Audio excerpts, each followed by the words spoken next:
We're about to remove this crane from the back of this truck, and all it has is a power supply that goes to this unit. You turn it on.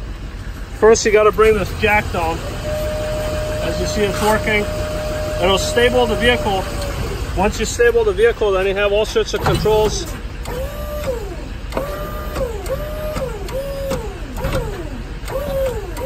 So this lifts it. Okay, that lifts it. This turns it. This can extend it.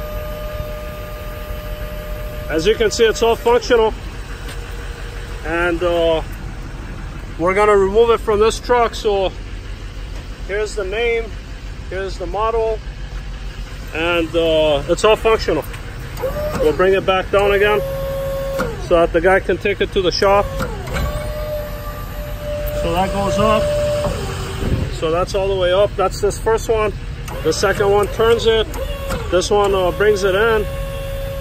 This one brings it down.